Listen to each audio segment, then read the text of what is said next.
This is the Enrichment Sports Source with your host, John Pennington. Sunday morning to you.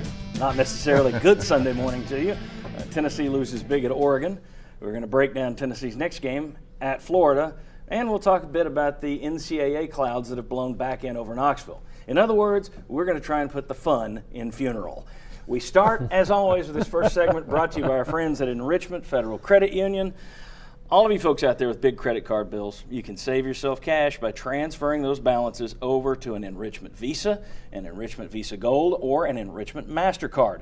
3.49% fixed APR for the first 12 months on any of those balances you transfer over. Transfer a balance today, get 12 months at 3.49%.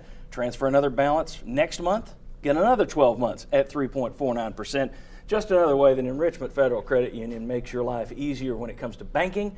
You should be talking to them. You should be a member. EnrichmentFCU.org. They have 8 area locations. Get out there and talk to the folks there. You'll be very impressed you did. Enrichment Federal Credit Union. Okay, we have a full show as usual. Let me show you who's coming up on today's big gathering. Still to come, Chuck Cavaleris, Vince Ferrara, Sterling Hinton, Will Overstreet, Bobby Scott. Here with me at the start of the show, as usual, Jimmy Hyams is right there. Bob Hodge, former Vol David Ligon, who, it's funny, you don't seem as happy, pleased to be here today, but it is good to have you.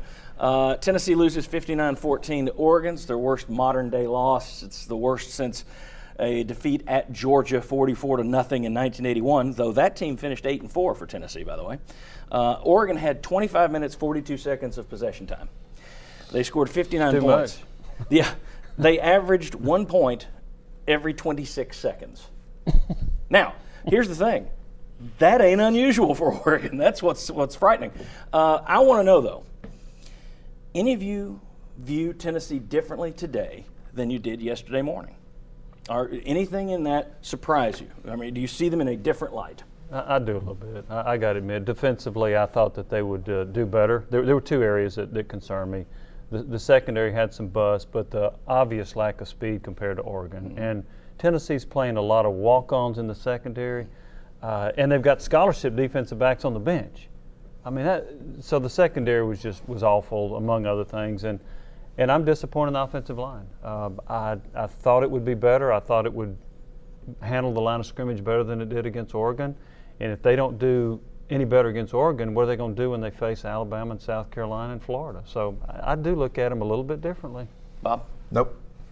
I expected fully what happened was what I was expecting to happen. I was saying before the game, I thought Tennessee would be lucky to score 20 points. I thought they'd probably give up in the 50s. I think you can confirm that because that's what I told you. So I really don't.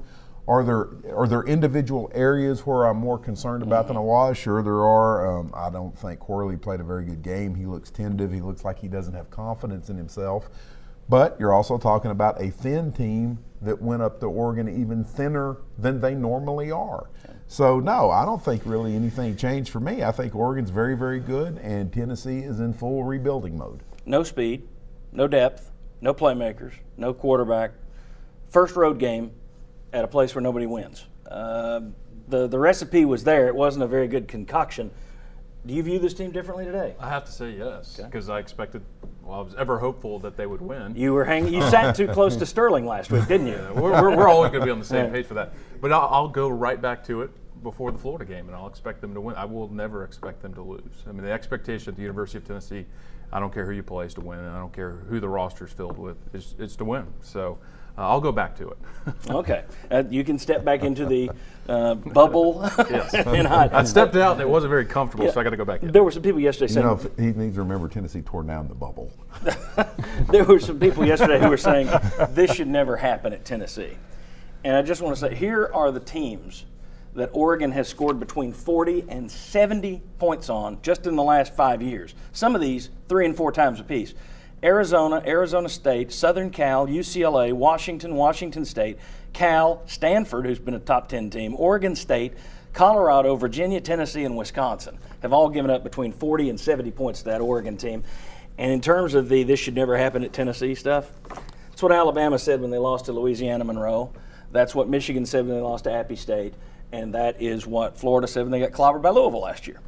These things happen. I'm not trying to put a soft spell on it, but soft sell on it, but it's a little too harsh to say this should never happen, blah, blah, blah. This stuff does happen, especially when you're in rebuilding mode.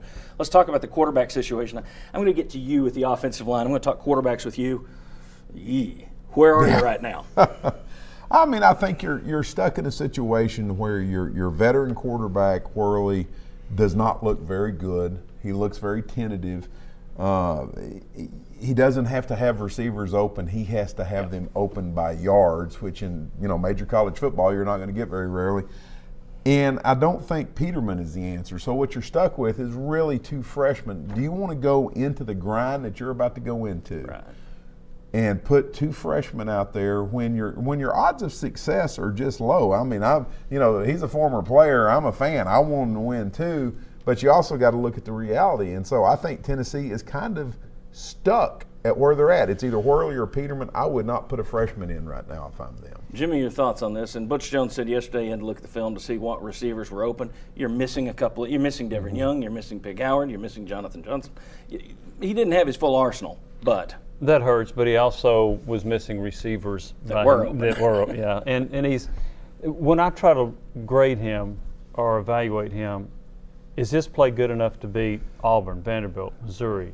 Exactly. And when I watch him, my answer right now is no. Now, could he turn it up a little bit at some point? I haven't seen any evidence of it. Is Peterman the answer? I hadn't seen enough to say yes or no yet. He went in against some backups. But it looks more and more like they're going to have to turn to a freshman quarterback. And the one that I have liked the most from what I've watched in practice, this is in August, since I don't get to watch him practice anymore now, is Riley Ferguson. He's the one that's impressed me the most. Okay. I think one thing that would make it easier for Worley to actually win some of those games you mentioned at the end of the schedule is if you had a run game. Mm-hmm. Will, I gave you the option. You're the first man that's going to be able to tell me right or wrong with the little signs. You said you didn't even need the other one. What I was going to ask you is, I think this Tennessee offensive line has been overrated when it comes to running the football for the past couple of years. Am I right or wrong? As of right now, you're right. And that pains him to say it, the ex-offensive lineman. Now it's going to go away. That's going to go away. Let me show you why, though. We've got some stats here in terms of Tennessee's run game. That's last year. All right, did this right before the show. Hope you enjoy my handwriting. Tennessee was 8th in the SEC in rushing last year. Only one of them, they ran for 150 yards 6 times, but only one of those came when they didn't throw it 40-plus times, which tells me a lot of people were sitting back, playing the pass, and it was change of pace running. It was that New England Patriot, Indianapolis Colts running that they really can't line it up and run it down your throat, but the teams get good numbers because the other team is scared to death of your quarterback. On 3rd and 1, 3rd and 2, and 3rd and 3 plays last year, they ran for an average of 2 yards per carry. When you need to blow the other guy off the line, you average 2 yards a carry. We all got pumped about this team running better last year. I think you've seen now this offensive line, its first 2 years, we said they can't run block.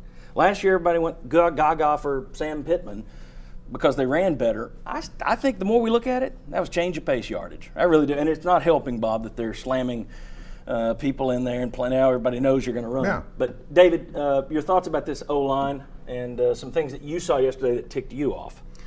Well, they've got to play better. Just across the board, and specifically in the run game, the push inside's not there. I mean, for what I see, when they put up the graphic of this person's a preseason first team All-SEC, this is second, this is third, they didn't play like that, and that angered me because when you put those accolades on you, you got to step your game up. Now look, the running backs, they need to hit the hole faster. That's certainly a part of it. I can't put it all on them. And occasionally gain a yard after contact. Yeah, absolutely. But for what I see from the size and everything I've heard about the physical nature of these guys, blow them off the ball. You should have that capability. And they're playing 2-gap, sitting there reading. They're not attacking you. And there's no force coming in to stop you from blowing them off the ball. Get your hands on them, lower your pads, and drive them off the dadgum line of scrimmage. It's not that simple. All right. Or not that difficult. Hard. Yeah. Easy for you to say. All right. When we come back, we got the quiz show. 3 quick questions. Oregon, Florida, NCAA. We got plenty more to come. Come on back on the Richmond Sports Source.